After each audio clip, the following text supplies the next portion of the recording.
What if the greatest cold isn't the one that seeps into your bones, but the one that isolates your soul? What if everything you thought you knew about comfort, about warmth, about the very meaning of shelter was just a faint echo of a much deeper truth? Settle in. Let the noise of your world fade away for a while. We are about to travel, not across miles, but across millennia, back to a time when survival was an art form, and a simple tent of hide and wood could hold the entire universe. This is a story of ingenuity, so profound it borders on magic. A story of a people who didn't just survive the ice and the wind, but learned to dance with them. If this journey into our shared, forgotten past already calls to you, consider subscribing and joining our exploration of the mysteries that made us who we are.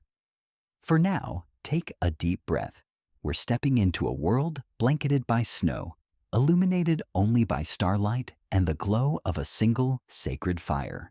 Picture a night so cold the trees crack like bone and the air itself feels sharp enough to cut you. On an immense sleeping plain of white, the wind, a lonely god, sings its mournful song.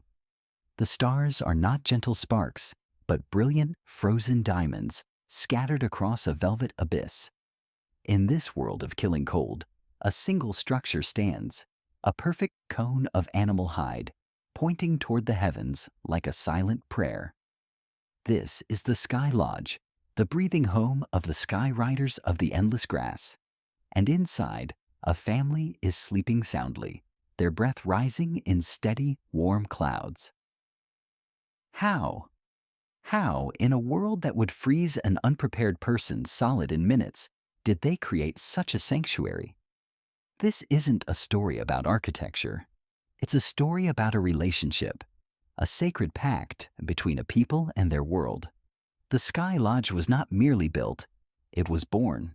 Its skeleton, a dozen or more slender poles of pine, were chosen for their lightness and their straightness, their ability to bend without breaking. They were the bones. The skin was the true miracle, crafted from the hides of 10 to 20 of the great thundering herd, the life-givers of the plains. Imagine the women, the true architects of this world, their hands raw from the cold, working for weeks on each hide, scraping away the flesh with tools of bone, soaking them in a potent elixir of brains and water until they were supple. And then the final alchemy, smoking them over a smoldering fire of sage and willow. This sacred smoke didn't just waterproof the hides, it infused them with a living spirit, making them soft, durable, and resistant to the petrifying grip of the frost. When stretched over the poles, the hides formed a seamless skin that shed the snow and deflected the gale. The wind couldn't break the Sky Lodge. It could only sing around it. But the real genius, the secret that turned this simple cone into a cradle of warmth, was hidden within. In winter, an inner lining of hides was added, creating a second inner wall. The air trapped between these two skins became a buffer, an invisible blanket that held the killing cold at bay. It's the same principle you find in your vacuum flask, but this technology wasn't forged in a factory. It was born from generations of listening to the wind and feeling the bite of the frost. Yet insulation alone could not defeat a night that dropped to 30, even 40 degrees below the point of freezing. The true heart of the Sky Lodge was its fire, not a roaring bonfire, but a small, disciplined flame, carefully tended at the very center of the floor. This fire was a living entity, a guest in the home, fed with dry wood that burned slow and hot with minimal smoke. The smoke, you ask? It had its own doorway to the heavens. At the apex of the cone, two large flaps, like the wings of a great bird, could be adjusted with long poles from the outside.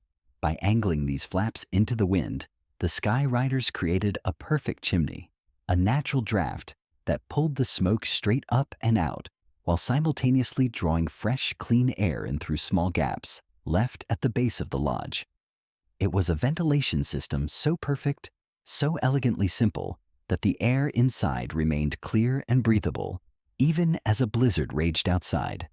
The fire's embers cast a soft, pulsing glow, and the family slept on thick robes from the thundering herd, their bodies cocooned in layers of fur, their dreams woven in a sanctuary of warmth and safety. Travel with us now eastward, into the deep whispering woods where the trees stand shoulder to shoulder against the winter. Here, the river weavers built a different kind of home, the earth dome. Unlike the portable sky lodge, this was a semi-permanent sanctuary, a dome-shaped structure of bent saplings covered in overlapping sheets of birch bark. It was less a tent and more a part of the forest itself, a swelling on the forest floor. The birch bark, peeled in great sheets in the spring, was a natural wonder, both waterproof and insulating. In winter, the people would bank snow high against its rounded walls, adding a thick, white blanket that nature itself provided. Deeper still, into the sun-scorched lands of the south, where winter brought a dry, biting cold to the canyons and mesas, the stone singers created the stone womb. This was a home of logs and earth, often hexagonal or octagonal, with walls so thick they seemed to grow from the ground. These earthen walls were thermal batteries. They soaked up the heat from the small central fire and the pale winter sun, and then radiated it back through the long, cold night, keeping the temperature inside remarkably stable. Each shelter, whether the sky lodge, the earth dome, or the stone womb, was a unique answer to the same question, a testament to a profound understanding of local materials and the specific personality of the winter in their lands. They were not just structures, they were conversations with the environment. But wait, the story of warmth has an unexpected twist, a living, breathing secret. Look closer at the sleeping family in the sky lodge. Curled beside them, pressed against the children and the elders, are several furry bodies, their soft breathing a gentle rhythm in the night. These are the furred embers, the four-legged companions who were far more than pets or hunters. They were living heaters. Across the continent, from the frozen north to the sweeping plains, people relied on dogs to share their precious body heat. On the most frigid nights, 2 or 3 dogs could make the difference between a restful sleep and a shivering vigil. Certain bloodlines were even bred for this purpose, small enough to cuddle but with fur thick enough to endure the harshest cold. Can you imagine it? Drifting off to sleep not just to the crackle of the fire, but to the soft sigh of a loyal companion, its warmth a living shield against the night. This wasn't just a physical comfort. It was an emotional one, a bond of mutual survival that ran deeper than words. This warmth, however, was woven into something far greater than physical survival. It was the very fabric of their spiritual life. The fire in the center of the lodge was not merely a heat source. It was a sacred presence, a gift from the great mystery, a portal that connected the family to the cosmos. Before sleeping, they might offer a pinch of sacred herbs to the flames, a whispered prayer of thanks for its life-giving gift. The lodge itself was a microcosm of the universe. Its circular floor was the earth. The poles reaching upward were the pathways to the spirit world, and the smoke hole at the top was the eye of the heavens, often aligned with the unmoving star in the north, a symbol of guidance and eternity. To sleep in such a space was not just to rest. It was to participate in a nightly ritual, a moment of perfect harmony with all of creation. Life in these shelters was profoundly communal, and the sleeping arrangements were a reflection of that bond. In a large lodge, the family slept in a circle around the fire, their feet pointing toward the center to absorb the heat. The elders, the keepers of wisdom, were given the coziest spots. Children were nestled safely between adults. This arrangement fostered a closeness that was both physical and emotional. Before sleep, the air would fill with stories, tales of the clever trickster who shaped the world, of brave hunters who spoke with animal spirits, of the origins of the stars themselves. This was how knowledge was passed down, how culture was breathed into the next generation. Laughter and whispers would fill the space as the fire died down to embers, forging bonds of love and trust that could sustain the community through any hardship. And here, the story takes a bizarre and fascinating turn. In stark contrast to the cozy sanctuary of the lodge, Some of the plains tribes, like the Crow, held a tradition that seems almost unbelievable. They occasionally slept outside their lodges, even in the depths of winter, to harden their bodies or to seek sacred visions. A young man training to be a warrior might strip down to a breechcloth and sleep on a single bison robe under the open, frozen sky. He would endure the biting cold not as a punishment, but as a spiritual test, a way to prove his resilience and to open his soul to the whispers of the spirit world. This practice, a vision quest, could last for days with no food or shelter, only a robe for warmth and a pipe for prayer. Those who survived returned with stories of profound dreams or divine omens, their endurance earning them deep respect. It's a shocking contrast, isn't it? The perfect comfort of the lodge and the deliberate embrace of extreme hardship. But it shows a people who understood balance, who knew that true strength came not just from creating comfort, but from having the courage to face the raw, untamed power of nature. As we linger in this scene, a family asleep in their lodge, dogs curled nearby, the fire glowing like a captured star, consider the material that made it all possible. The hide of the great thundering herd was the cornerstone of their existence. It was their shelter, their clothing, their blankets, their beds, and even the thread that sewed it all together. A single lodge required the hides of up to 20 of these magnificent animals, a constant reminder of their sacred and central role in the people's lives. The women who built the lodges transformed these raw hides with meticulous care and deep reverence. The process was a long and arduous ritual, a form of prayer in itself, but the result was a material so perfectly suited to their needs, so durable and adaptable, it could last for years of constant use. But what about the other necessities of life? How did they sustain themselves inside these shelters, surrounded by a world of snow and ice? How did they find food and water? That is where our story must go next, into the rhythms of daily survival, into the clever ways they outwitted winter's scarcity, and the surprising ways they turned the season's greatest challenges into opportunities. For now, imagine yourself there, wrapped in a thick, soft robe, the wind howling its lonely song outside, but powerless to touch you.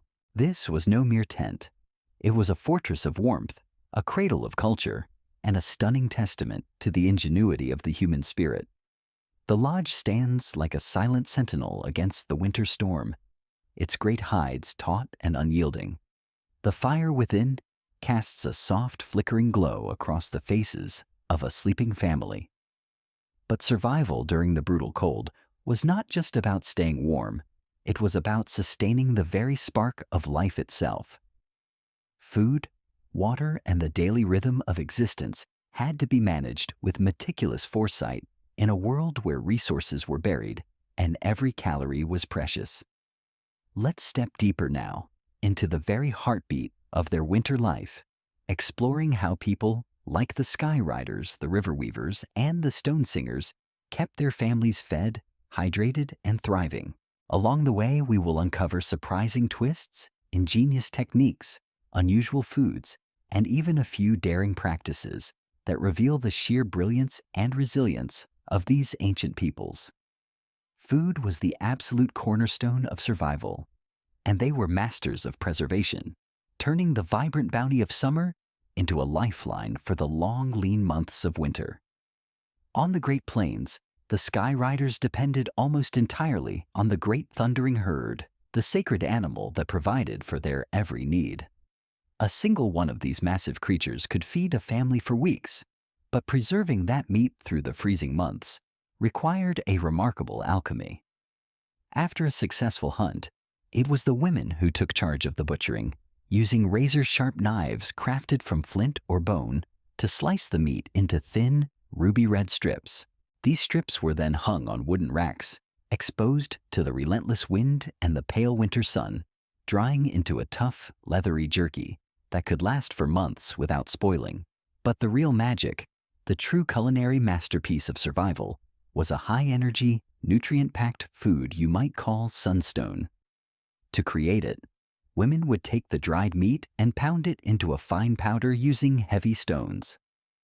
This meat dust was then mixed with rendered melted fat from the herd, and sometimes, for a touch of sweetness and flavor, dried berries that had been gathered in the fall. This dense, potent mixture was packed tightly into rawhide bags, where it hardened into a solid, portable block of pure energy. Sunstone was the ultimate survival ration. A single handful could sustain a person for days, providing the calories needed to endure the intense cold or fuel a long journey. It was so perfectly preserved that it could last for years without spoiling, a treasure of life stored away for the darkest times. And here's a fascinating twist that reveals a philosophy utterly alien to our modern world of waste. Not a single part of the great animal was discarded. The stomach was carefully cleaned and used as a cooking pot. Filled with snow, chunks of meat, and stones heated in the fire, it would create a bubbling, hearty stew. The massive bones were cracked open to extract the rich buttery marrow, a prized delicacy packed with the essential fats needed to generate body heat. Even the hooves were boiled down to produce a powerful glue used for binding tools or securing lodge poles. This zero-waste philosophy was not just a matter of practicality, it was a deeply spiritual covenant. They believed that the spirit of the animal was watching, and to waste any part of its body was to show profound disrespect for the sacrifice it had made. This belief shaped their entire way of life, turning every act of consumption into an act of gratitude. In the dense, snow-laden forests of the Northeast, the river weavers faced a different landscape and a different set of resources. Their survival depended on a diverse mix of hunting, fishing, and carefully stored crops. The three sisters, corn, beans, and squash, were the backbone of their diet, cultivated in the summer and preserved with ingenious care for the winter. Corn was dried on the cob or ground into a fine meal, which could be boiled into a thick, comforting porridge, often sweetened with maple syrup tapped from the trees in the very last days of winter. Beans were stored in beautiful containers made of bark, sealed with pine pitch to keep out moisture and pests. Squash was sliced into rings and hung to dry, its vibrant orange flesh turning leathery, but retaining all of its vital nutrients. These precious foods were kept in underground caches, pits dug deep into the earth and lined with birch bark to protect them from the frost and from hungry animals. The river weavers were also master ice fishers. They would venture out onto the frozen lakes, using chisels of sharpened bone to cut holes in the thick ice. Through these holes, they would drop nets woven from nettle fibers, or use carved decoys to lure fish to their spears. Can you picture it? A lone fisherman kneeling on the vast white expanse of a frozen lake, his breath clouding in the frigid air, pulling a wriggling silver trout from the dark water into the pale dawn light. A small, hard-won victory against winter's relentless grip. Water, the very essence of life, became another formidable challenge in a frozen world. Rivers and lakes often turned to solid ice, and the process of melting snow for drinking water was slow and labor-intensive. The stone singers, living in their earth-covered homes in the Southwest, would collect snow in tightly woven baskets and melt it over their central fire. But they also knew the secrets of the land, seeking out natural springs that were warmed by underground heat and remained liquid year-round. The sky riders on the plains would sometimes break chunks of ice from frozen streams, carrying them back to the lodge in hide bags to be melted near the fire. But here is a curious fact that speaks to an incredible level of physical adaptation. Some northern tribes, like the Cree, actually drank less water in the winter, relying instead on the moisture present in their food, in broth, in fresh meat, or even in the sunstone itself. Over countless generations, their bodies had learned to conserve water with remarkable efficiency. This adaptation was a key survival mechanism, allowing them to focus their precious energy on gathering food and maintaining warmth, rather than the constant, exhausting task of hauling and melting heavy ice or snow. Daily life in winter was a delicate and rhythmic balance of work and rest, with every member of the family, from the smallest child to the most revered elder, contributing to the collective survival. Women would rise at dawn to tend the lodge's fire, carefully adding logs to keep the flames steady and strong. They would check the smoke flaps, adjusting them to the shifting wind, ensuring the air inside remained clear. Men would venture out to hunt or to check their trap lines, wearing ingenious snowshoes crafted from ash wood and rawhide that allowed them to glide effortlessly over deep snowdrifts. Children would pitch in with smaller but equally vital tasks, like gathering kindling from nearby trees or helping to pound dried meat into powder for the next batch of sunstone. But winter was also a time for community and deep connection. Inside the warmth of the lodge or the dome, families would gather to repair tools, to sew new clothing from soft, tanned hides, or to carve new arrowheads from flint. They played games like the moccasin game, where players would hide a small object under one of several moccasins, their laughter filling the lodge as they made their guesses. These moments of joy and play were not mere entertainment.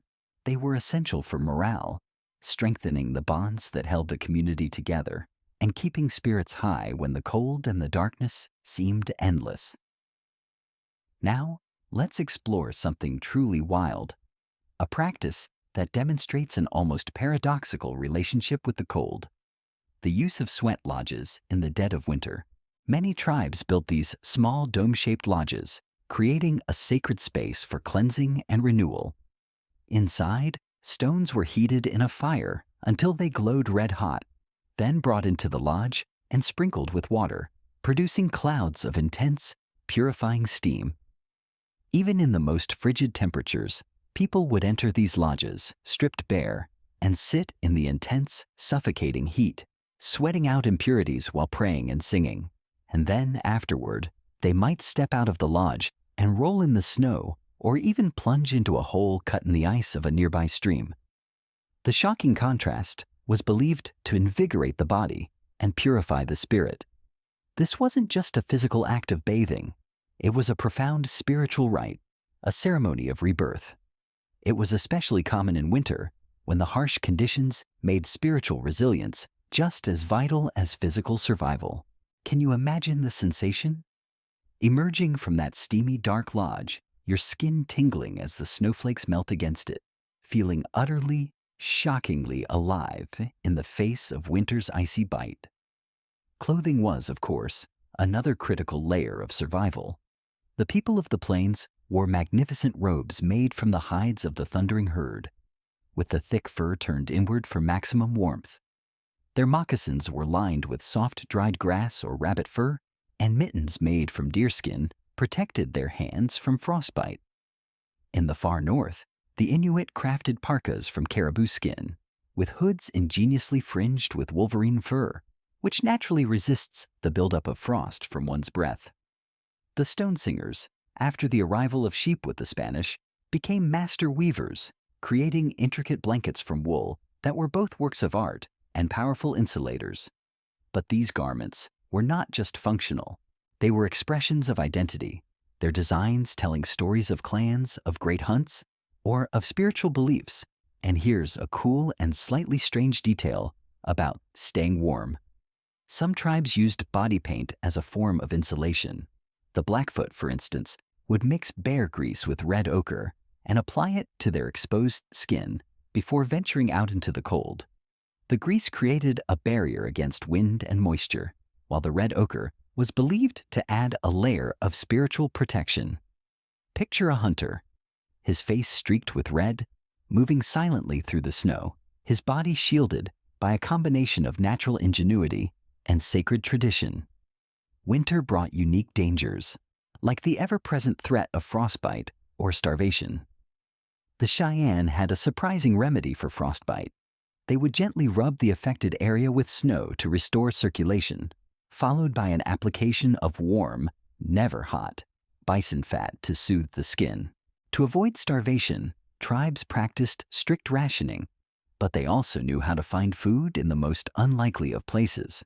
They harvested wild rice from frozen marshes, gathered edible mosses from under the snow, or ground mesquite pods into a sweet, nutty flour.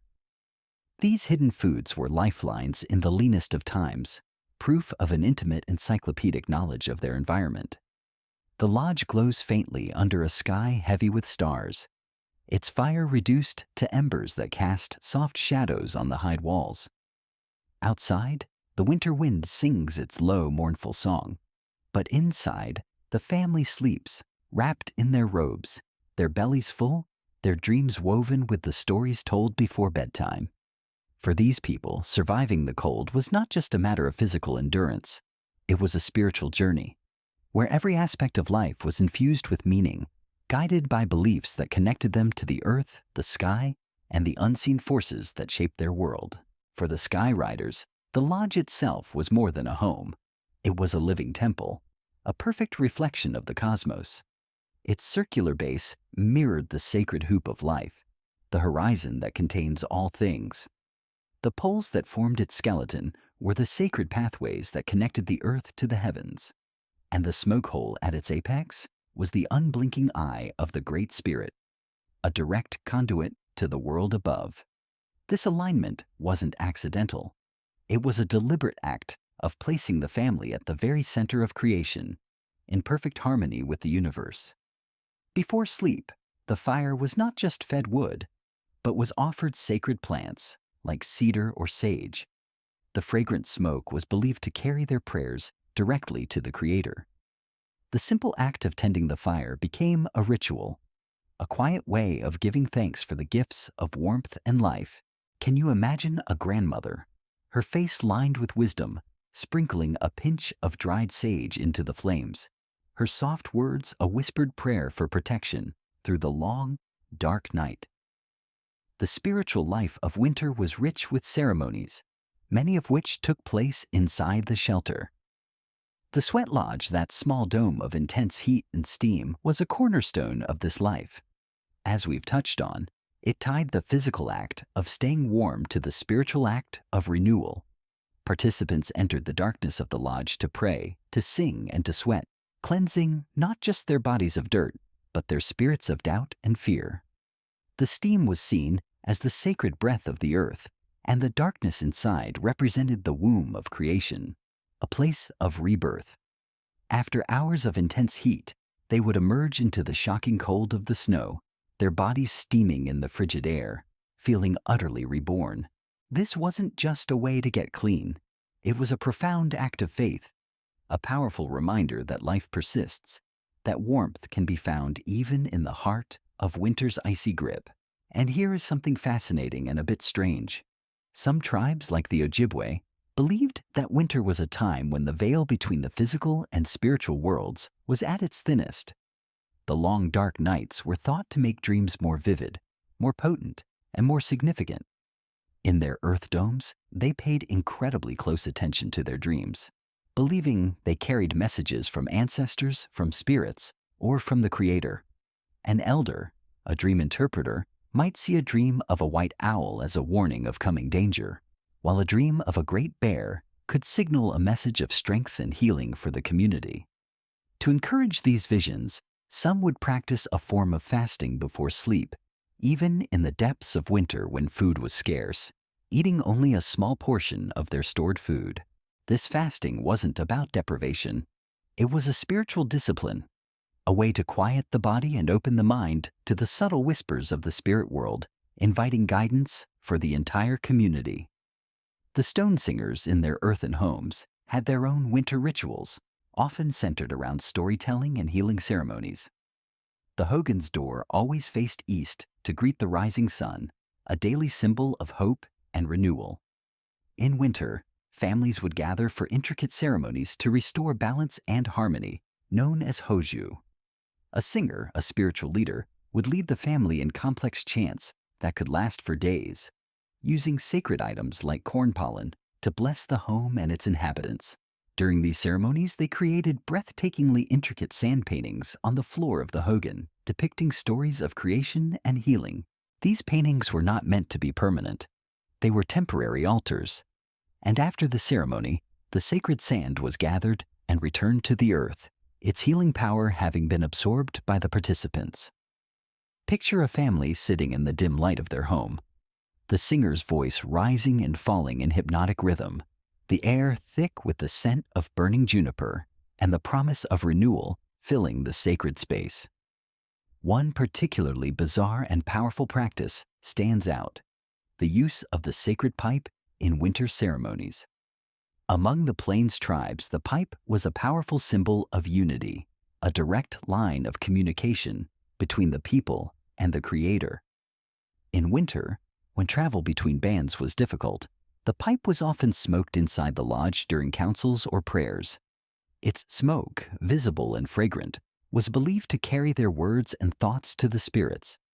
What's unusual is how the pipe itself was treated. It was not an object. It was a living being. It was wrapped in the softest hides, adorned with feathers and beads, and kept in a special sacred bundle when not in use. Some believed the pipe could influence the weather, and in times of severe blizzards, a pipe carrier might offer smoke to the thunder beings, respectfully asking for milder conditions. This belief in the pipe's power was not superstition. It was a deeply held conviction that every action, even the simple act of smoking, was a part of a larger, ongoing conversation with the divine. Winter was also the designated time for storytelling, and these stories were far more than simple entertainment. They were a spiritual practice, a way of preserving history, teaching values, and keeping the culture alive. In the earth domes of the river weavers, elders would tell tales of their trickster hero, Nanabojo, who shaped the world with his cleverness and mischief. These stories often carried vital lessons about survival: how to find food in winter, how to respect the animals that provided it. Children would listen, wide-eyed, as the firelight danced on the walls, learning that every creature, from the smallest rabbit to the largest wolf, had a sacred role in the balance of life. And here's an odd detail: some of these stories were only told in the winter. It was believed that the snakes and certain spirits were asleep during the cold months, and telling their stories in the summer might anger them and bring bad luck. This seasonal storytelling was a way to honor the rhythm of the earth, ensuring a harmonious relationship with all of its cycles. This spiritual life extended to the most mundane of daily tasks. For the Cheyenne, cooking was a sacred act. A woman might whisper a prayer over the stew, thanking the spirit of the bison for its sacrifice. The act of sewing a lodge cover was equally meaningful. The awls used to punch holes in the hide were often made from sacred elk antler, and each stitch was a prayer for the family's safety and well-being. The stone singers wove their blankets with intention, believing that the very patterns they created carried protective energy. A blanket with a zigzag design might symbolize lightning, invoking strength and power, while a diamond pattern represented the 4 sacred mountains of their homeland. Here's a cool fact: some tribes, like the Blackfoot, used music as a way to connect with the spirit world in winter. They played hauntingly beautiful flutes made from cedar or bone, their melodies believed to call to the spirits or to soothe restless ancestors. A warrior might stand outside his lodge at dusk, his flute's notes blending with the sound of the wind, asking for protection through the night. The music wasn't just beautiful, it was a bridge to the unseen, a way to feel less alone in the vast frozen landscape. Winter's extreme challenges also inspired unique spiritual practices, like the vision quest. As mentioned, young men would leave the relative comfort of the lodge to seek visions in the wilderness. In winter, this was an especially grueling ordeal.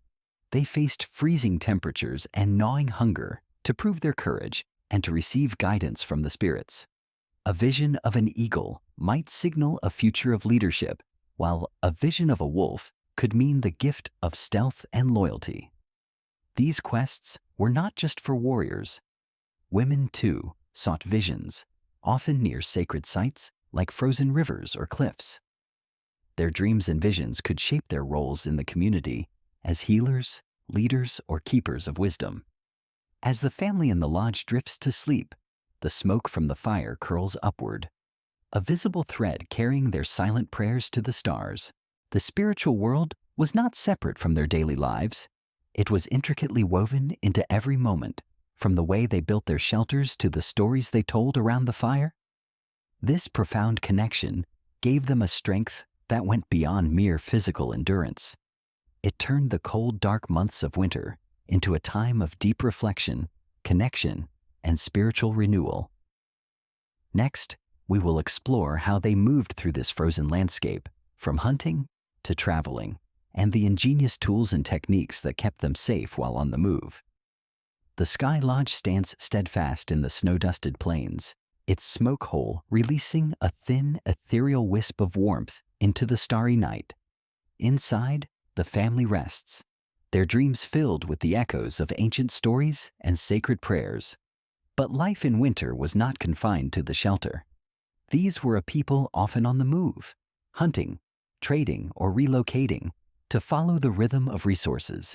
Traveling through a frozen landscape, whether the windswept Great Plains, the snow-laden forests of the Northeast, or the rocky deserts of the Southwest, required an extraordinary degree of skill, specialized tools, and an intimate knowledge of the land. Let's journey with these people as they navigated winter's formidable challenges, uncovering the ingenious ways they moved, hunted, and thrived, along with some surprising and bold practices that revealed their complete mastery of the environment. For the Sky Riders, winter travel was an absolute necessity. As nomadic people who followed the great thundering herds, their lives depended on movement. The herds did not stop for winter, and neither could the people. But trudging through deep snow or crossing icy rivers was a monumental task. Their solution was the drift glider, an ingenious invention you might know as a snowshoe.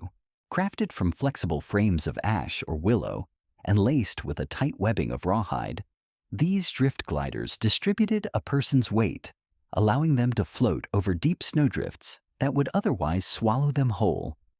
Women and children used smaller, lighter versions, while hunters wore larger ones to support the weight of heavy loads of meat or hides. Can you picture it? A hunter, his breath a visible cloud in the crisp air, moving with a silent, gliding grace across a vast, unbroken snowfield, his drift gliders leaving only faint tracks as he follows a distant herd. And here's a fascinating detail about their travel. They didn't just walk. They often traveled with a simple but brilliant invention called a land sledge. This was made from two long poles, often the lodge poles themselves, lashed together at one end and dragged behind a horse, or before the arrival of horses, a dog. The other ends were spread apart and connected with a platform of hides or netting, which could carry goods, small children, or even the elderly. In winter, the land sledge slid easily over the snow, dramatically reducing the effort required to transport an entire camp. Before horses arrived with the Spanish, dogs were the primary beasts of burden, pulling smaller land sledges that could each carry up to 60 pounds of supplies. The people bred sturdy, strong dogs specifically for this purpose, and a family might travel with a train of a dozen or more, their excited barks mingling with the soft crunch of snow underfoot. Hunting in winter was a high-stakes, dangerous endeavor, and the people of the plains had a daring and dramatic technique that stands out. When deep snow slowed the great herds, hunters would use the landscape itself to their advantage in a practice known as a spirit jump. They would skillfully herd the animals toward a cliff, shouting and waving robes to stampede them over the edge. The fall would kill or injure the animals, providing a massive, life-saving haul of meat and hides in a single event.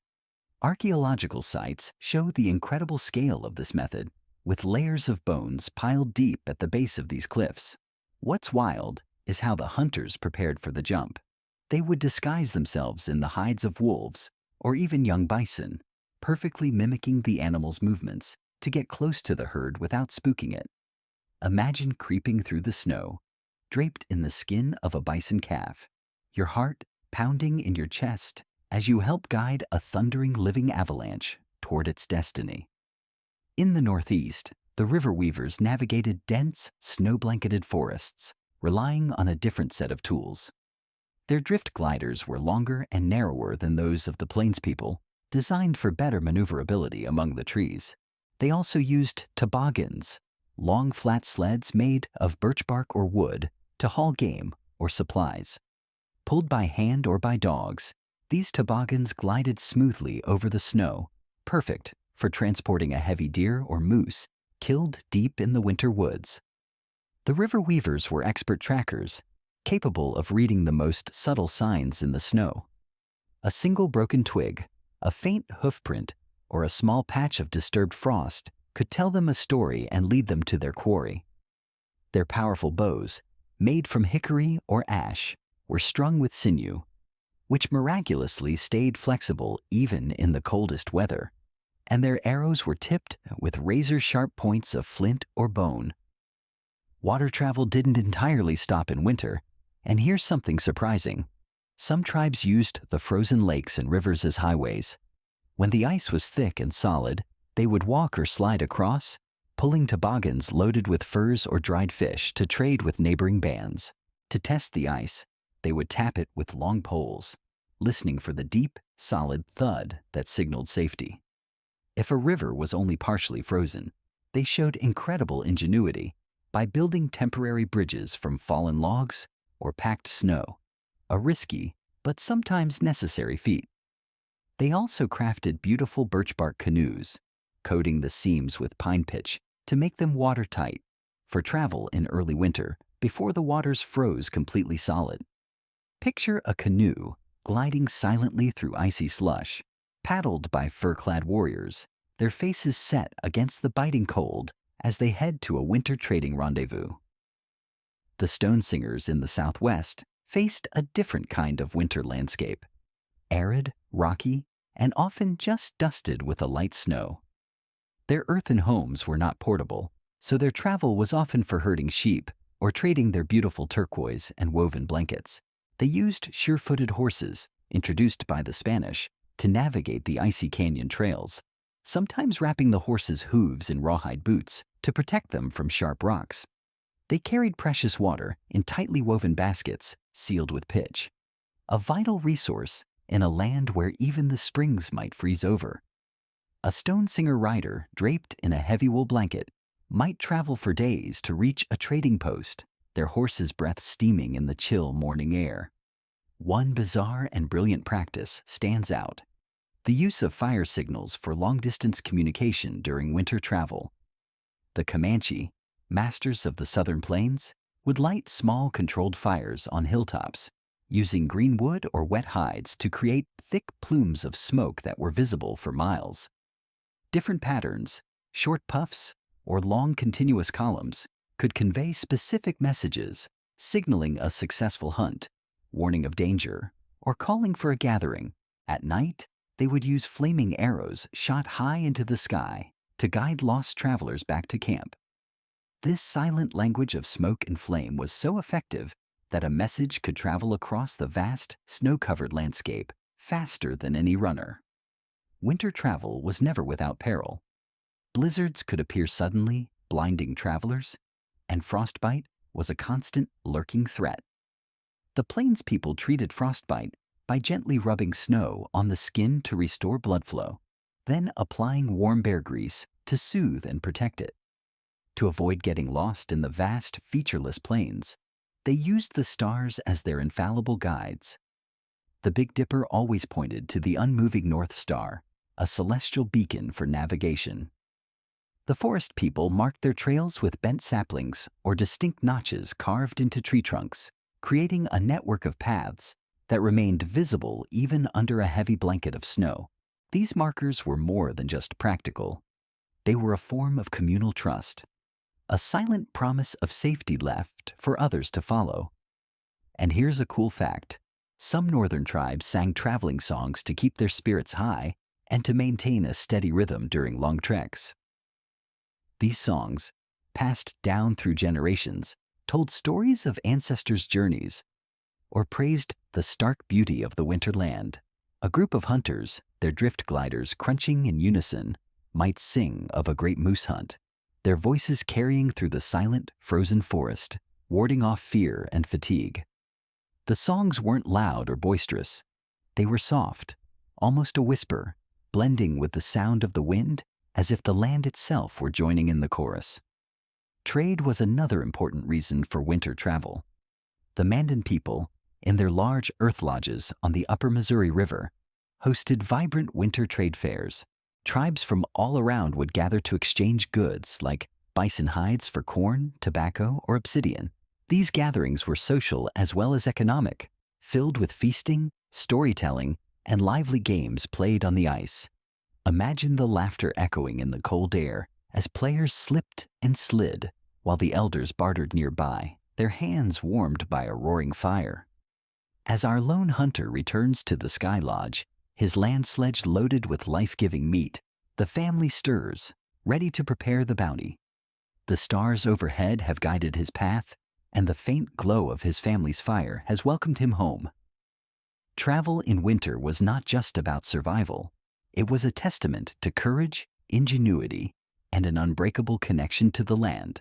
Next, we will delve into the social bonds that held these communities together, from marriage customs to communal hunts, and the surprising ways winter actually strengthened their ties. The lodge's fire crackles softly, its light dancing on the faces of the family as they share a warm meal of stew, the scent of sage lingering in the air.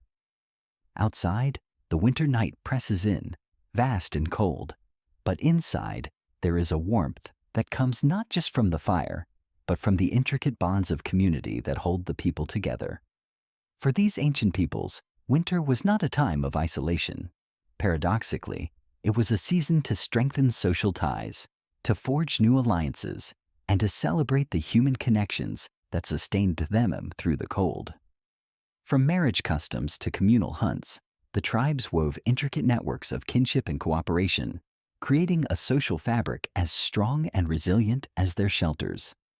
Let's step into this world of relationships, exploring how the crucible of winter shaped their communities with some surprising and vibrant traditions that reveal the very heart of their way of life. Winter was a time for coming together, and for the Sky Riders, the lodge was the undisputed hub of social life. A single Sky Lodge might house a large extended family, parents, children, grandparents, and perhaps aunts or uncles, all sleeping in a circle around the central fire. This arrangement was not just a practical way to share warmth, it was a powerful symbol of unity, with the fire representing the living heart of the family. During the long days, women would work side by side, tanning hides or sewing moccasins, their laughter and stories filling the warm air. Men would gather to carve new bows or repair their drift gliders, sharing tales of past hunts or planning for the spring. Children played nearby, their happy shouts a constant, joyful melody in the camp. These moments of togetherness were the glue that held the society together, especially in winter's harsh embrace. And here's a fascinating detail. The winter camps were organized with a precision that reflected their social structure. The lodges were typically arranged in a large circle, mirroring the sacred hoop of life, with the chief's lodge often at the center or facing east to greet the rising sun. Each family's specific place in that circle was determined by kinship and status, creating a living map of their relationships. This circular layout was designed to foster cooperation. Neighbors shared food, tools, and firewood. Elders would move from lodge to lodge, offering wisdom, telling stories, or helping to settle disputes. This communal spirit was absolutely vital in winter, when a single family might struggle to survive alone. But an entire camp, working together, could thrive. Marriage was a key social bond, and winter was a prime time for courtship among many tribes. For the Cheyenne, the winter camps brought young people together in close proximity for extended periods. Courtship was a subtle and respectful affair, often involving music. A young man might play a beautiful melody on a cedar flute just outside a young woman's lodge at dusk. His music was a quiet, gentle declaration of his interest. If she stepped outside to listen, it was a sign that she was open to his courtship. Parents played an important role, of course, ensuring that potential matches would strengthen alliances between families or bands. Marriages were celebrated with feasts, even in the depths of winter, with the entire camp sharing in the joy. What's surprising is how some couples marked their union. They might exchange intricately beaded belts, each tiny bead representing a prayer for their future, painstakingly sewn by the bride's mother over many weeks by the warm firelight. The river weavers in their earth domes had their own unique winter courtship traditions. And here's something wild. They sometimes held blanket dances to bring young people together. In a large central dome, unmarried men and women would wrap themselves in blankets, their faces partially hidden, and dance in a circle to the beat of a drum. As the rhythm quickened, they would playfully swap blankets, revealing their new partners in a game of chance and flirtation.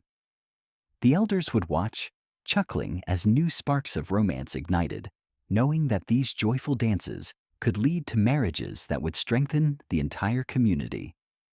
The river weavers valued equality in their partnerships. Women had a significant say in choosing their partners, and a bride's skills, like her ability to weave mats or preserve food, were just as prized as a groom's hunting prowess. Communal hunts were another powerful way that winter forged bonds, and the Blackfoot had a remarkable approach. In winter, when the great herds were harder to find and more dangerous to hunt, they organized large-scale hunts involving entire bands. Men would scout for days, reading the tracks in the snow while women prepared the drying racks and children gathered firewood. When a herd was finally spotted, the entire camp would move as one, using sophisticated tactics like the spirit jump or surrounding the herd in a massive coordinated crescent formation. The success of the hunt was shared equally among all families.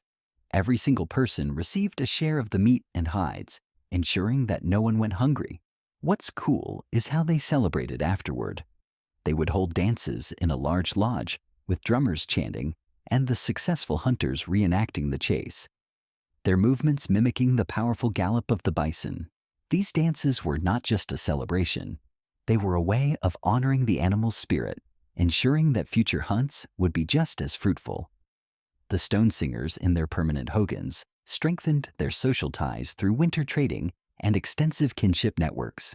Winter was a time to visit distant relatives, traveling to other hogans to share news, trade goods like wool blankets or turquoise jewelry, and reinforce family bonds. These visits were not casual affairs. They followed strict protocols of hospitality. A guest was always offered food and water before any business was discussed, and hosts would often give up their own comfortable sleeping spots to ensure their visitors' comfort. Kinship was sacred to the stone singers, with clans tracing their descent through the mother's line. A winter visit might include a ceremony to welcome a newborn baby into the clan, with songs and blessings of corn pollen. And here's a strange fact. Some stone singers believed that hosting guests in winter brought good fortune, as the act of sharing warmth and food was thought to please the holy people, their sacred spiritual beings. One bizarre and beautiful tradition stands out. The Lakota's giveaway ceremonies, often held in winter to reinforce community ties. When a family experienced a significant milestone, a marriage, a child's naming ceremony, or a warrior's safe return, they would host a massive giveaway, distributing their own possessions to others in the camp. They would give away blankets, horses, tools, and beaded moccasins. This was not an act of charity. It was about maintaining balance and ensuring that wealth and resources were constantly circulating throughout the community. A wealthy chief might give away his finest horse to a poorer family, and in doing so, he would gain immense respect and honor for his generosity. Imagine the scene: a lodge packed with people, the fire blazing, as gifts are passed from hand to hand with smiles and songs of praise. The entire community growing stronger and more interconnected with every single exchange. Of course, winter could also bring challenges to social harmony. Disputes could arise over resources, or tensions could build in the cramped, close quarters of the camp. The Ojibwe had a clever and effective solution: the talking circle. To resolve a conflict, community members would gather in a wigwam. A sacred object, like a feather or a pipe, would be passed around the circle. Only the person holding the object was allowed to speak, ensuring that everyone was heard fully and respectfully. The elders would guide the circle, drawing on ancient stories and proverbs to help the group find common ground. This practice was not just a practical method of conflict resolution. It was a spiritual one, rooted in the belief that harmony within the community pleased the Creator. A resolved dispute would often end with a shared meal, sealing the peace and reaffirming their bonds. And here's a cool detail. Some tribes, like the Crow, used the long winter months to teach children their social roles through games. One popular game, called Snow Snake, involved sliding long polished sticks across the ice or snow, competing for distance. Boys and girls played together, learning about teamwork, precision, and friendly competition, skills that would be vital for their adult roles in hunting or crafts. The elders would watch, praising effort over victory, teaching the important lesson that cooperation was more valuable than individual triumph. These games were a subtle but powerful way to pass down the community's core values, ensuring that the next generation would carry forward its strength and unity. As the family settles into their robes, the lodge filled with the soft hum of a lullaby sung by a grandmother, the camp outside is quiet, its lodges glowing like a constellation of lanterns in the snow. Winter didn't weaken their bonds. It forged them in its icy fire, making them stronger through shared work, sacred rituals, and simple moments of joy. Next, we will explore how they cared for their bodies and minds in winter, from healing practices to mental resilience, and the surprising ways they stayed healthy in such harsh and demanding conditions. The fire glows steadily, its warmth a soft cocoon around the sleeping family as the winter night deepens. The air is scented with burning cedar and the earthy aroma of hides. But survival was about more than just a warm shelter and a full belly.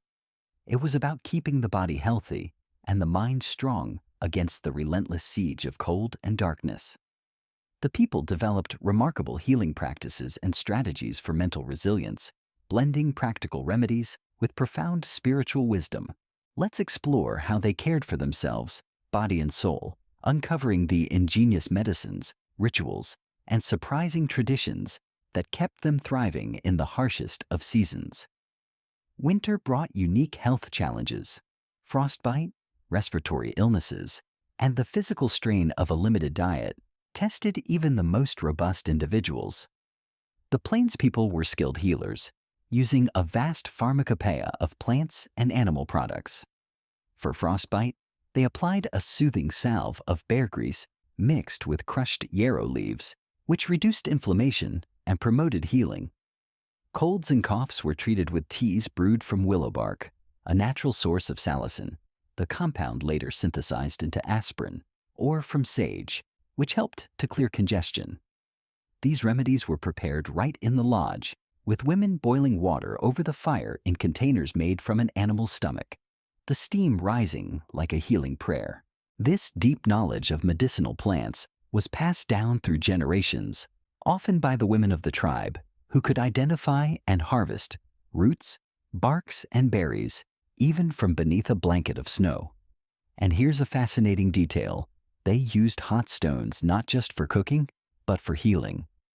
To ease aching muscles, relieve cramps, or warm a sick child, they would heat smooth river stones in the fire, wrap them in soft hides, and place them against the body.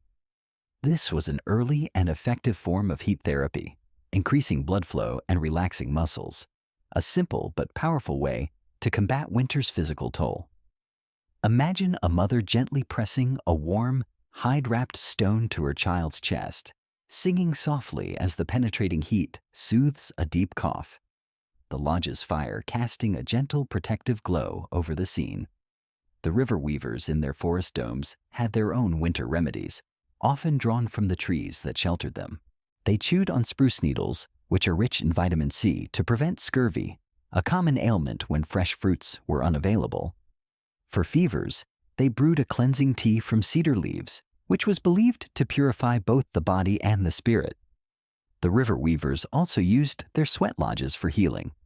A sick person might enter the lodge to sweat out an illness, guided by a healer who would chant and sprinkle medicinal herbs, like sweetgrass, onto the hot stones, filling the small space with fragrant, therapeutic steam.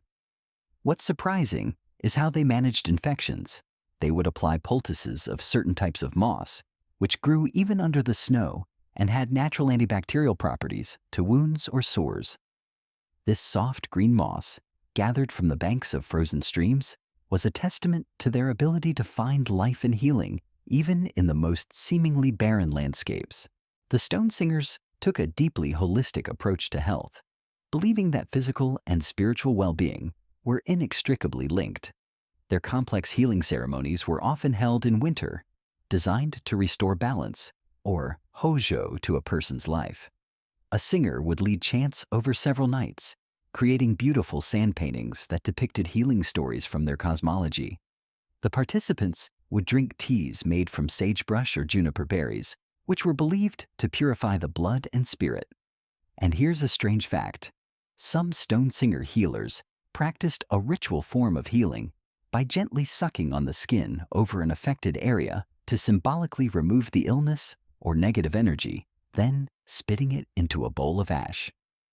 This ritual, though unusual to outsiders, was a powerful act of faith, reinforcing the patient's connection to the community and the healing power of the holy people.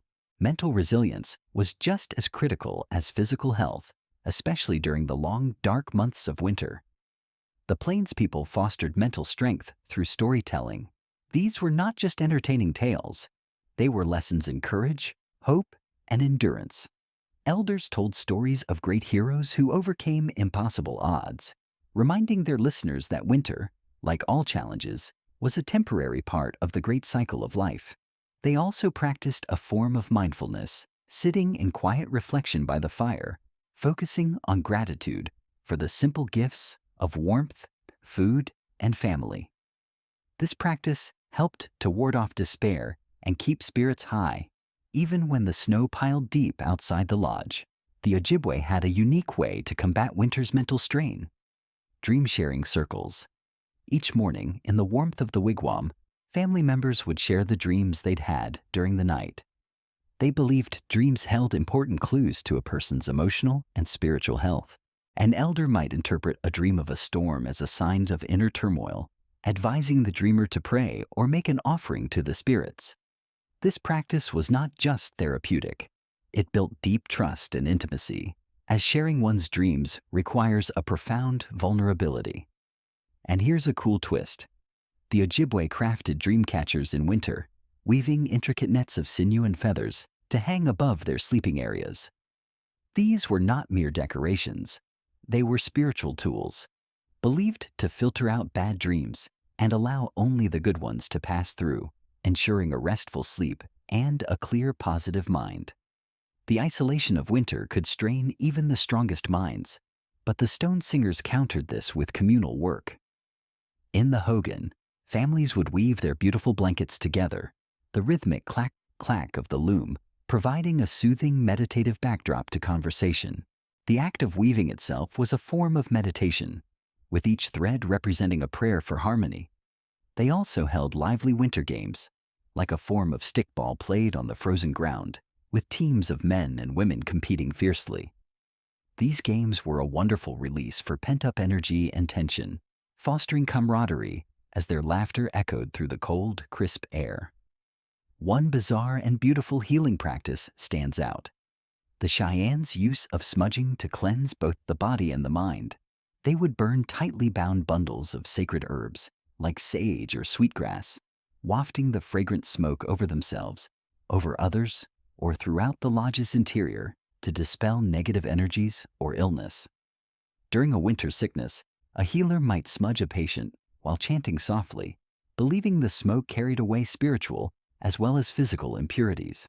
This practice was so integral to their well-being that even healthy families would smudge their lodge regularly to maintain a harmonious, positive space.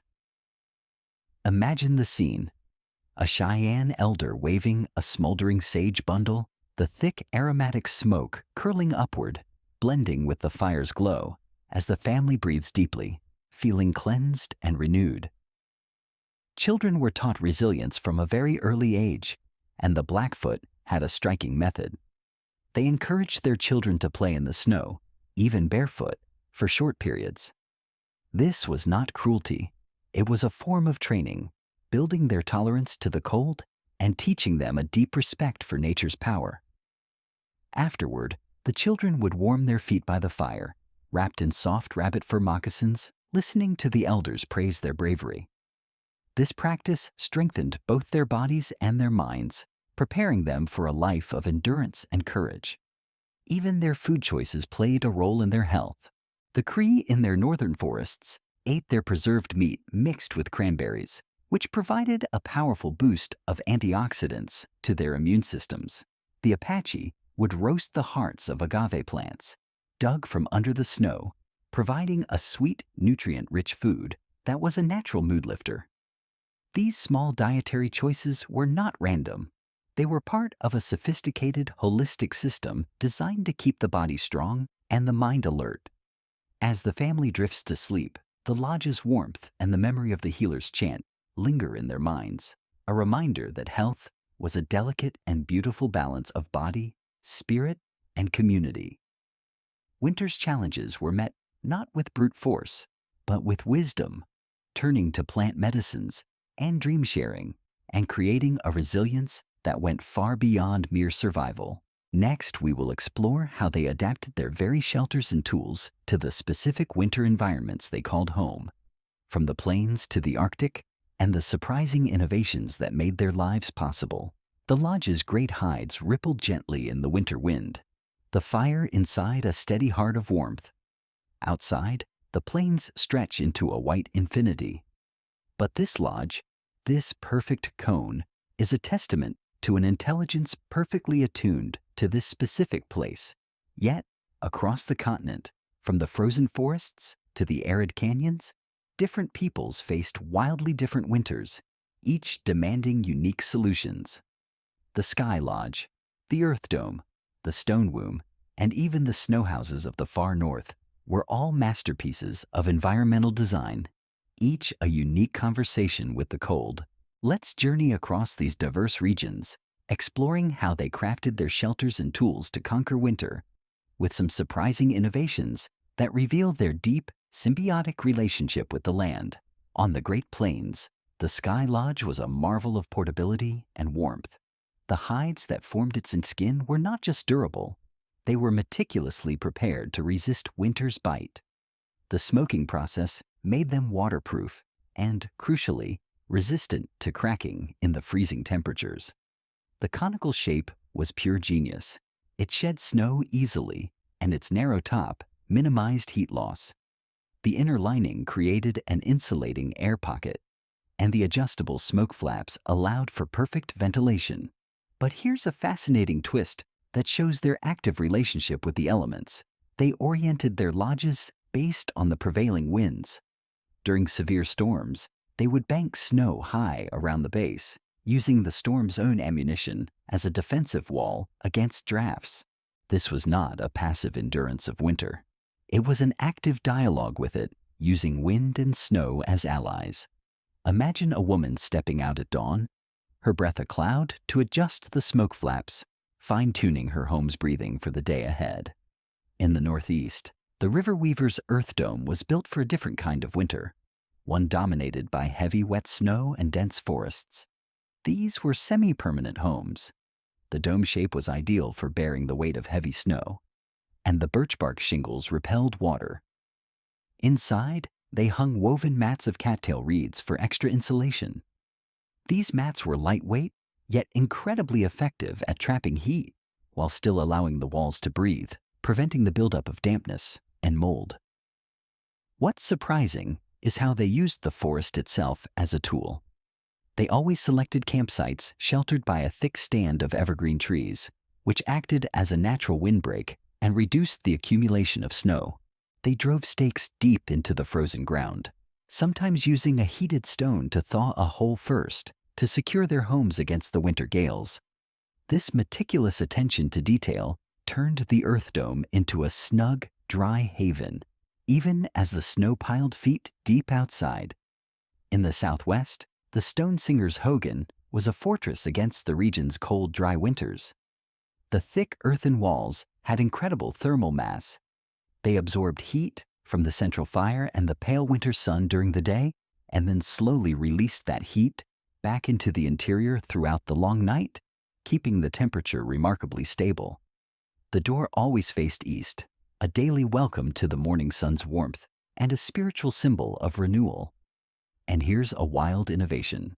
After the Spanish introduced sheep, the people became skilled herders and began using sheepskins as an extra layer of insulation.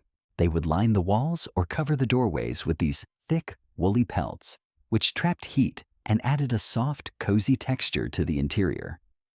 Picture a family gathered in their hogan, the firelight reflecting off a sand painting on the floor, wrapped in their wool blankets, the sheepskins overhead swaying gently in the draft. In the Arctic, the Inuit took adaptation to its logical and breathtaking extreme with their igloos, temporary snow houses that were nothing short of architectural wonders. Using a knife carved from bone or antler, they would cut perfect blocks from hard-packed snow and stack them in a rising spiral, creating a self-supporting dome that was both incredibly strong and insulating. The air pockets trapped within the snow itself provided the insulation. A single small lamp burning seal oil could keep the interior temperature above freezing, even when it was 40 below zero outside. They built a low tunnel-like entrance to block the wind with a hide curtain to seal it. And here's a bizarre fact. They often slept directly on raised snow platforms inside the igloo, covered with thick furs, because the snow's insulation actually kept them warmer than the frozen ground would have. They even carved small ventilation holes to prevent carbon monoxide buildup from the lamp, demonstrating a sophisticated understanding of airflow and safety. Tools were just as critical as shelters, and winter demanded specialized equipment. The plains people crafted ice fishing spears from sharpened bone. The forest people made snow shovels from the broad shoulder blades of moose, perfect for clearing paths or digging out their domes after a storm. The desert people used digging sticks, their tips hardened in fire, to pry edible roots from the frozen soil. The Inuits' ulu, a crescent-shaped knife, was a brilliant multi-tool used for everything from cutting snow blocks to butchering seals to scraping hides. These tools were not just functional, they were crafted with care and often beautifully decorated, reflecting a deep pride in their purpose. And one cool detail stands out. The Blackfoot's use of snow goggles to prevent snow blindness. They would carve narrow horizontal slits in a piece of wood or bone, tying it over their eyes to block the intense reflected glare of the sun off the snow. This simple but brilliant invention allowed hunters to track game for hours without debilitating eye strain, a critical advantage in the bright, reflective landscape of winter. Imagine a hunter, his face framed by these simple goggles, scanning the white horizon, his vision sharp and clear despite the blinding snow. Their innovations extended to every aspect of life, born from centuries of observation, trial and error, and passed down through hands-on teaching. As the family tends their fire, they embody a legacy of adaptation, their home a love letter to their environment, crafted with a deep respect for both its challenges and its gifts. Next, we will explore how they used the long nights of winter to create art and express their culture, turning survival into a thing of beauty.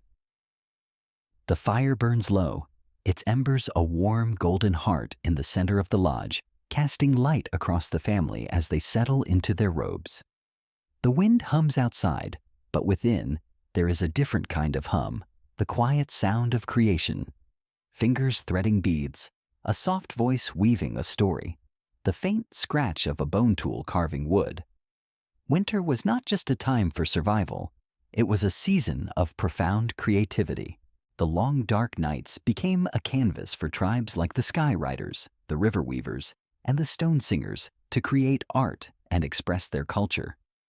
This was not mere pastime, it was an act of identity, resilience, and community. Let's step into this vibrant world, exploring how winter inspired their art, with some surprising and beautiful traditions that reveal the very soul of their cultures. For the Plains people, winter was a time to transform raw materials into works of breathtaking art, and their beadwork was a centerpiece. Women would gather around the lodge's fire, their hands moving deftly, threading tiny, colorful glass beads, a new material acquired through trade, or flattened porcupine quills dyed with rich natural colors from roots and berries. These beads and quills adorned everything from moccasins to dresses to ceremonial robes, creating intricate patterns that told stories of family lineage, of the natural world, or of spiritual beliefs. A woman might sew a star design onto her child's moccasins, a prayer for guidance from the heavens, or a powerful zigzag pattern onto a warrior's shirt to evoke the strength of lightning. The process was painstaking, requiring thousands of tiny stitches, but it was also a deeply communal activity, with women sharing stories, advice, and songs as they worked. The firelight would glint off the finished beadwork, turning the lodge into a gallery of living, wearable art. Here's a fascinating detail. The use of porcupine quills was an ancient art form, and in winter, it was often used to honor the great thundering herd.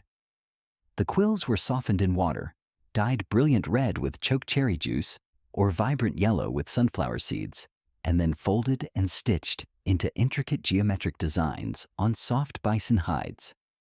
These robes were not just clothing, they were sacred, ceremonial objects. The natural sheen of the quills would catch the fire's glow, making the designs seem to dance and shimmer. The incredible skill involved is hard to comprehend. A single robe might require thousands of quills, each one perfectly placed, a testament to the patience, artistry, and pride woven into every single piece. In the Northeast, the river weavers turned winter into a season of storytelling, an art form as vital as any physical craft. In the communal warmth of the Earth Dome, elders would spin epic tales of creation, of cultural heroes, and of the beloved trickster, Nanabojo.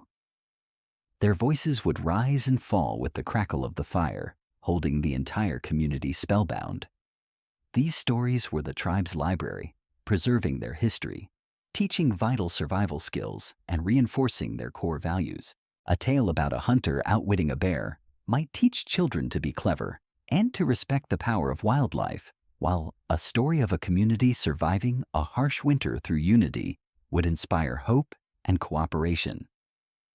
What's surprising is how they used props to bring these stories to life. An elder might hold up a carved wooden mask to represent a spirit, or use a rattle made from a turtle shell to mimic the sound of thunder. These were not just stories, they were theatrical performances that turned the dome into a sacred stage, with the children, wrapped in furs, watching wide-eyed as the ancient tales unfolded before them.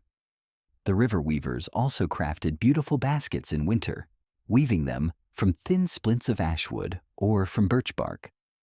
The intricate woven patterns often resembled waves or stars, and the finished baskets were not just functional containers, but works of art, often traded or given as special gifts.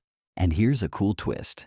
The baskets were often dyed with natural colors, black from walnut hulls, blue from blueberries, with each color holding a spiritual meaning.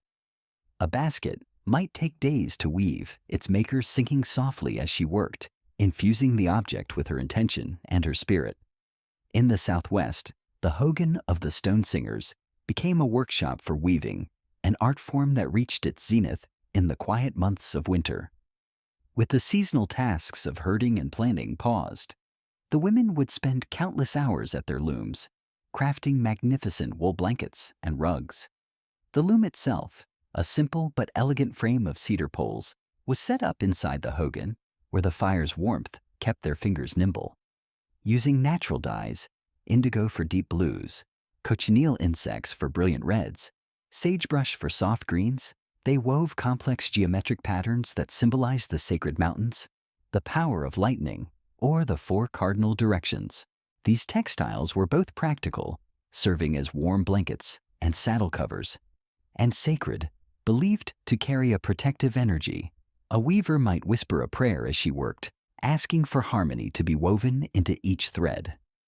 And here's a wild fact.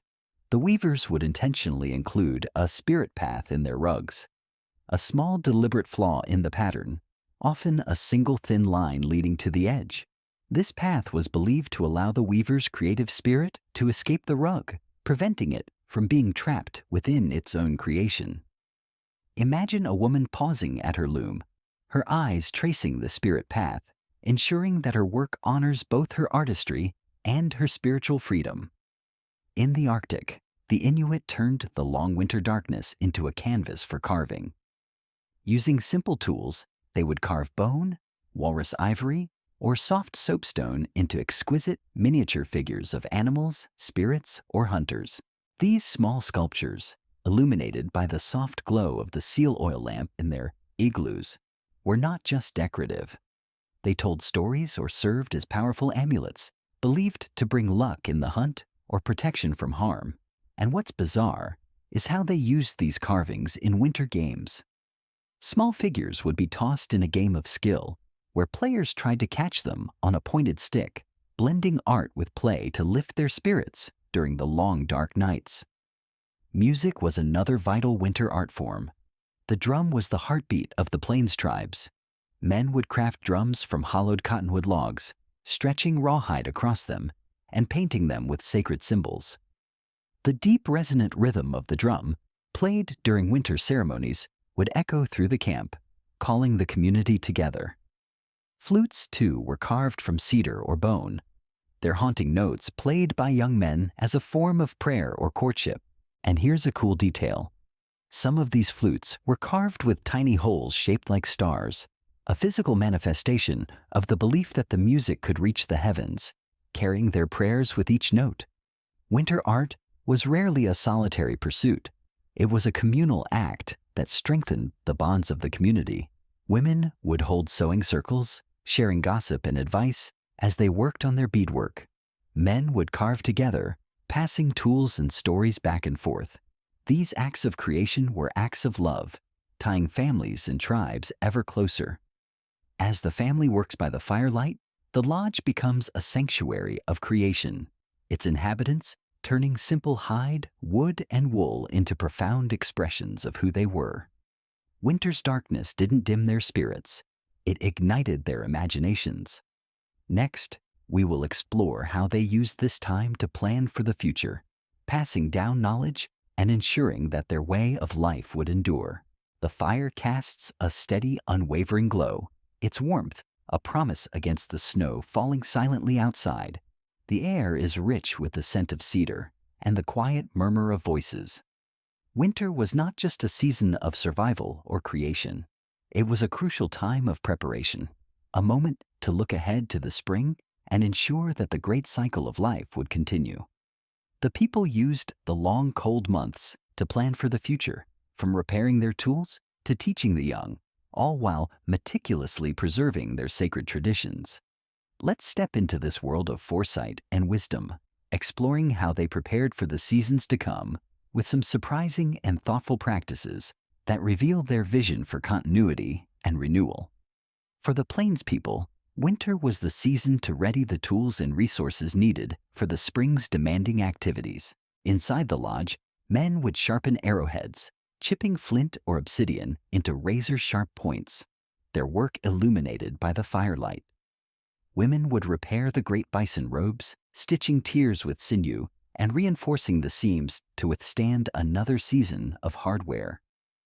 They also prepared new lodge covers, tanning any extra hides that had been stored from the fall hunts. This work was not rushed. It was deliberate and meditative, with each stitch and each chip a conscious step toward securing their future. They knew that spring would bring the great migrations of the herds, so they would check their stores of sunstone, ensuring the rawhide bags were still airtight and repacking them if necessary. These preparations ensured that the entire camp could move swiftly and efficiently as soon as the snow melted. And here's a fascinating detail. The Plains people used the winter to map out their travels for the spring. The elders would gather in a large lodge, drawing maps on the smoothed dirt of the floor or on a softened piece of hide. Using charcoal or colored ochre, they would mark the locations of rivers, hills, and known bison trails. These were not just practical topographical maps. They were sacred diagrams infused with story and spirit. A mark for a river might include a prayer for a safe crossing, while a circle representing a sacred hill would carry stories of past hunts and spiritual encounters. The young warriors would listen intently, memorizing the routes, learning to read the land like a sacred text. This planning was a communal act, with the entire camp sharing knowledge to ensure that everyone would thrive in the new season. In the Northeast, the river weavers used the winter to prepare for the wet, muddy conditions of a forest spring. They would reinforce the frames of their earth domes, tightening the lashings and replacing any worn birch bark panels. The women would weave new fishing nets from nettle fibers, a crucial tool for the spring fish runs. The men would craft new drift gliders or repair their old ones, knowing that the slushy, melting snow of spring demanded sturdy gear. They also carefully checked their underground food caches. If supplies were running low, they would begin to plan their spring planting, selecting the best seeds from the dried ears of corn that had been stored in pitch-sealed bark containers. What's surprising is how they used winter to teach their children the tasks of spring. In the warmth of the dome, elders would guide the young ones in making miniature fish traps from willow branches, showing them how to weave the twigs tightly enough to catch small minnows. These were hands-on lessons, with the children practicing by the fire, their small fingers learning the ancient skills that would one day feed the community. The elders also taught planting songs, rhythmic chants that timed the sowing of the corn seeds to ensure straight, even rows. These songs were not just practical mnemonics, they were spiritual, honoring the fertility of the earth and preparing the young for their sacred role in the cycle of life. In the Southwest, the stone singers prepared for spring inside their hogans, focusing on their precious herds and fields. Winter was the time to repair their corrals, using stones and logs to reinforce the pens for the sheep, which would be lambing in the spring. The women would card the wool from the winter shearing, spinning it into yarn for the blankets they would trade when warmer weather brought visitors from other tribes. The men would carve new planting sticks, hardening their tips in the hogan's fire, ready to dig the furrows for their corn and beans. They also planned their spring ceremonies, preparing the sacred items, corn pollen, turquoise beads, eagle feathers, that would be needed to ensure a good harvest. And here's a wild fact. Some stone singers would bury small offerings, like a pinch of cornmeal or a beautifully polished stone, under the hogan's floor during the winter, believing this act would bless the land for the coming planting season. Teaching the next generation was a key part of winter planning, and the plains people had a striking method: mock hunts. Inside the lodge or out in the snow, elders would guide the children in reenacting a bison hunt, using sticks as spears and a rolled-up hide as the bison. The boys and girls would learn to move silently, to aim true, and to work together as a team. This was not just a game. It was serious training, embedding the essential skills for the spring hunts deep in their muscle memory. The Cheyenne took this even further, holding storytelling contests where children would retell the great legends of their people, judged by the elders on their accuracy and their dramatic flair. The winner might receive a small beaded bracelet, a prize that carried with it a great sense of pride and responsibility. And here's a cool tradition. The Ojibwe used winter to craft memory sticks. These were small wooden rods, intricately carved with symbols that recorded important events or plans for the future. An elder might notch a stick to mark the number of days until the expected thaw, or carve a fish symbol to remind the band of a particularly abundant fishing spot for the spring. These sticks were shared in the dome, passed around as the elders explained their meaning, ensuring that the community's collective knowledge and wisdom would endure. Spiritual preparation was also a vital part of their planning. The Lakota would hold pipe ceremonies in the lodge, the rising smoke carrying their prayers for strong herds and safe travels in the coming season. The Algonquin performed the shake tent ceremony, where a shaman would enter a small special tent to commune with the spirits, seeking visions of the spring weather or the locations of the game animals. And one bizarre practice stands out: the Blackfoot's snow counting ritual. To prepare for their spring migrations, the elders would meticulously count the number of snowfalls throughout the winter, believing that the number and type of snows could predict the timing of the thaw. A winter with many light, powdery snows might suggest an early spring, prompting them to begin their travel plans earlier, while a winter of heavy, wet snows meant a longer wait. This practice, rooted in generations of careful observation, helped them to perfectly time their movements to coincide with the migrations of the great herds.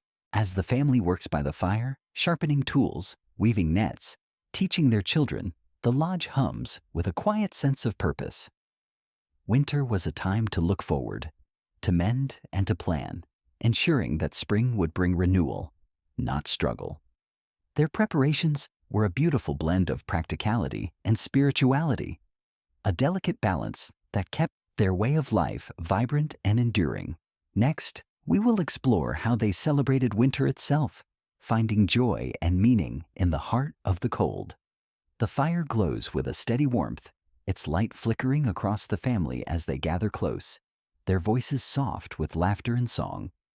Outside, the winter night wraps the plains in a quiet hush, but inside, there is a vibrant energy. For these ancient peoples, winter was not simply a season to be endured.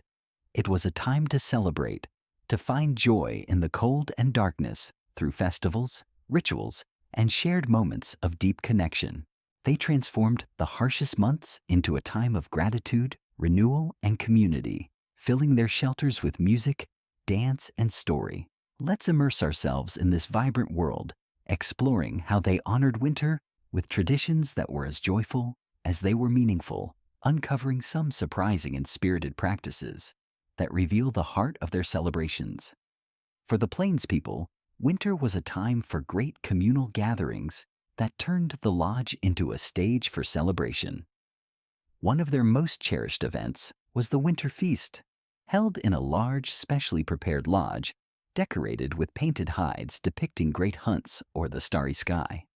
Families would bring their best dishes to share: rich stews, roasted deer, sweet cakes made from dried berries, honoring the camp's unity. The feast would begin with a solemn prayer of thanks to the Great Spirit for the gifts of the bison, the fire, and the strength to endure the cold. Then the drummers would begin, their powerful rhythms echoing out across the snow, and dancers in their finest beaded regalia would move in circles, their steps mimicking the great cycles of the seasons. And here's a fascinating detail. The Lakota held a turtle dance in winter, a ritual to honor the quality of resilience. The turtle, with its hard protective shell, symbolized the ability to survive through hardship. The dancers would wear rattles made from turtle shells on their legs, creating a rhythmic clattering as they moved.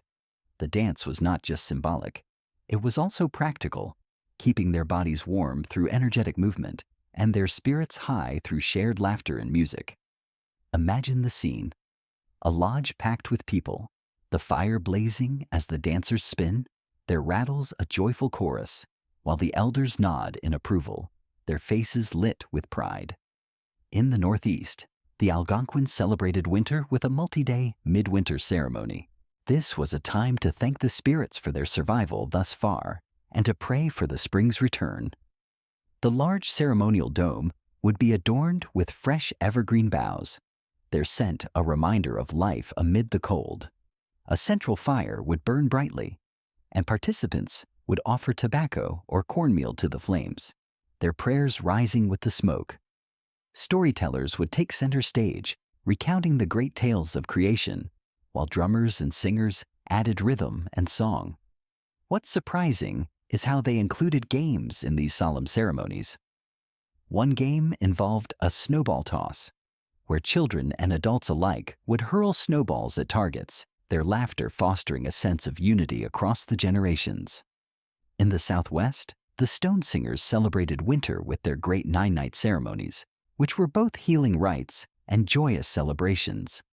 The hogan would be transformed with beautiful temporary sand paintings, their intricate designs glowing in the firelight. Singers would chant for hours on end, their voices weaving the sacred stories of creation, while masked dancers reenacted the deeds of the holy people. And here's a wild twist. During these ceremonies, some participants would stay awake for the entire 9 nights, singing and praying, believing this sleepless vigil strengthened their connection to the spiritual world.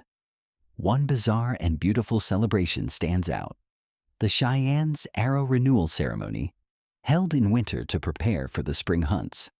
In a large sacred lodge, the warriors would bring their arrows and place them before a medicine man, who would bless them with sage smoke and prayers.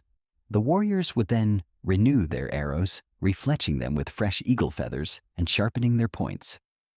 What's odd is how the ceremony ended. The warriors would go outside and fire their newly blessed arrows straight up into the night sky, a volley of hope aimed at the stars, believing their shots carried their prayers for success directly to the heavens.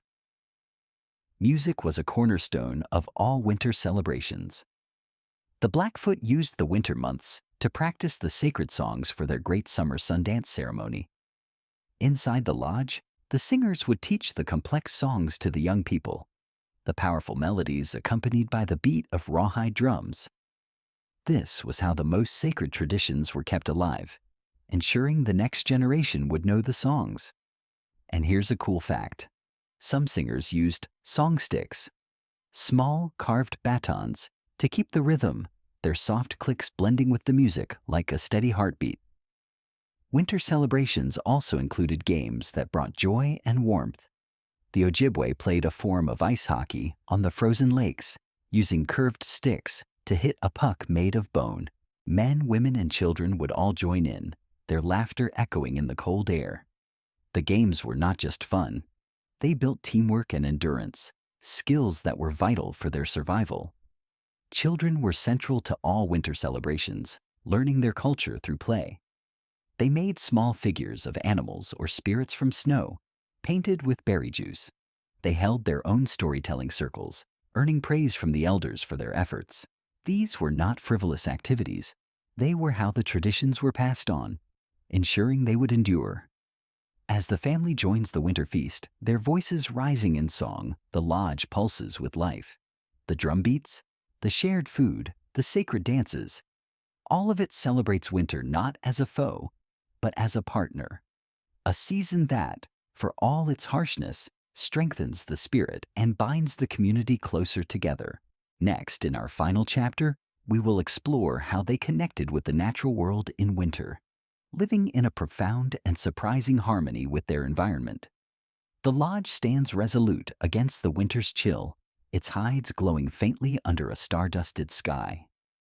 Outside, the Great Plains stretch in a vast, silent majesty of snow and ice, a world seemingly asleep, yet alive with the subtle rhythms of nature.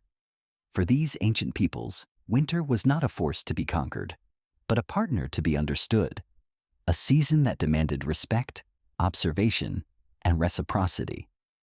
They lived in a deep, intuitive harmony with their environment, reading the land's signs, honoring its creatures, and adapting to its challenges with a profound and humbling wisdom. Let's walk through their winter world one last time, exploring how they connected with nature, with some surprising and awe-inspiring practices that reveal their intimate bond with the earth. For the Plains people, the winter landscape was a living book, filled with signs and stories. They could read the snow, noting the depth of the drifts to predict the timing of the spring thaw, or analyzing the tracks of animals to guide their hunts. They also watched the sky with a deep reverence, believing the stars held messages from the Creator. A bright, clear night, with the great river of the Milky Way visible through the lodge's smoke hole, was seen as a sign of favor and blessing. An elder might point to the stars, teaching the children their names and the stories associated with them, like the great constellation of the bison, which was believed to guide the hunters to the spring herds. And here's a fascinating detail. They used the snow itself as a tool for survival. During a hunt, they would pack snow into clean, hard balls to wash the blood from their hands, preventing the scent from alerting other animals. They would also build temporary snow walls as windbreaks when traveling, turning the storm's own weapon into a shield. In the Northeast, the river weavers thrived in the snow-laden forests, their domes nestled among the evergreens that whispered the secrets of the land. They were masters of tracking, able to find game by reading the most subtle of signs. Their respect for the animals they hunted was profound. Before a hunt, they would offer sacred tobacco to the animal's spirit, asking for forgiveness for taking its life. This was not a mere ritual, it was a sacred pact, a way to ensure that the animal sacrifice would sustain the people without disrupting the delicate balance of nature. What's surprising is how they used the trees as their winter guides. They could navigate through the dense, featureless woods by noting how moss grew thicker on the north side of the trunks, or how the branches were shaped by the prevailing winds. An elder would teach a child to recognize these signs, turning a simple walk through the forest into a profound lesson in survival and awareness. In the Southwest, the stone singers lived in harmony with a stark, arid winter landscape. They revered the 4 sacred mountains that framed their homeland, believing each held a spirit that guided their lives. They would offer corn pollen to these mountains, praying for protection and a fruitful spring. They also watched the behavior of the animals to predict the weather. The howling of coyotes close to camp might signal a coming storm, while the early flocking of certain birds could mean a mild spell was on its way. And here's a wild practice. The stone singers used song trails to connect with the land. During their winter travels, they would sing specific songs that were tied to specific landmarks, a river, a cliff, a particular mesa. Each melody was a map, guiding them through the landscape. These songs were not just navigational aids. They were prayers of gratitude, thanking the land for its guidance. In the Arctic, the Inuits' connection to nature was perhaps the most profound of all, as their very existence depended on a landscape of ice and snow. They hunted seals through their breathing holes in the ice, waiting with superhuman patience for hours on end. They honored the seal's spirit by offering a sip of fresh water to its mouth after the kill, believing this would ensure the animal's soul returned to the sea, promising future hunts. And one bizarre fact stands out. The Inuit used animal bones as weather predictors. A walrus rib hung outside the igloo would bend slightly in the humid air that preceded a storm, while a dry, stiff bone meant clear skies were ahead. This practice, honed over centuries, allowed them to plan their dangerous hunts with an astonishing degree of precision. Their connection to nature was not just about survival. It was a way of life, a dance with the earth's rhythms that made winter a season of deep respect and wonder. The teepee stands as a beacon in the swirling snow, its hides taut against the howling wind, the fire within a defiant glow. The winter night is fierce, a final test of nature's power. Yet the family inside sleeps soundly, their trust in their shelter, their skills, and each other unshaken. For these people, winter brought not only beauty and opportunity, but also its greatest trials. Blizzards, scarcity, and the terrifying unknown. They faced these challenges with an extraordinary resilience, a blend of practical ingenuity and unshakable spiritual strength. On the Great Plains, blizzards could strike without warning, burying the lodges in snow. During a storm, they would stay inside, conserving energy and fuel. The lodge's conical shape was their greatest ally, shedding the snow while the smoke flaps maintained ventilation. Women would pack snow high against the base, turning the storm's weapon into a shield. What do you think was their greatest secret to enduring this? Share your thoughts with us in the comments below. We believe it was storytelling.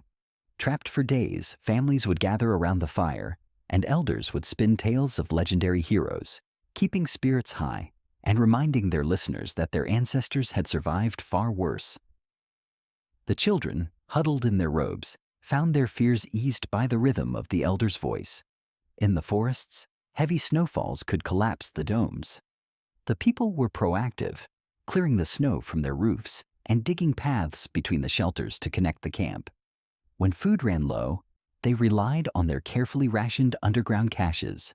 If starvation loomed, they would sing hunger songs, slow, mournful chants that acknowledged their hardship while powerfully affirming their unity and their hope that the earth would provide again. In the desert, the stone singers confronted scarcity. They rationed their dried foods and supplemented their diet with wild roots dug from the frozen soil. They held stargazing vigils on clear, cold nights, watching the heavens for signs of hope, turning moments of hardship into lessons in faith. In the Arctic, the Inuit faced a landscape of unrelenting ice and darkness.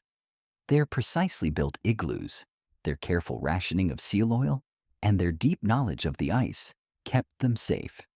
They even used ice windows, thin, clear sheets of ice fitted into the igloo walls to let in the precious light of the low sun or the aurora, a reminder that beauty persists even in the harshest of conditions. Their spiritual strength was as vital as their physical endurance. Vision quests, even in winter, were a testament to this, a deliberate facing of the cold to gain courage and guidance. The story of their survival, from the sky lodge to the igloo, is one of profound harmony with a fierce and beautiful world, a legacy of courage that echoes through time. As we leave the warmth of their fire, we carry with us their wisdom to face hardship with ingenuity, to find strength in community, and to see the winters of our own lives not as enemies, but as teachers. If this story warmed you and made you travel, give this video a like and share the journey.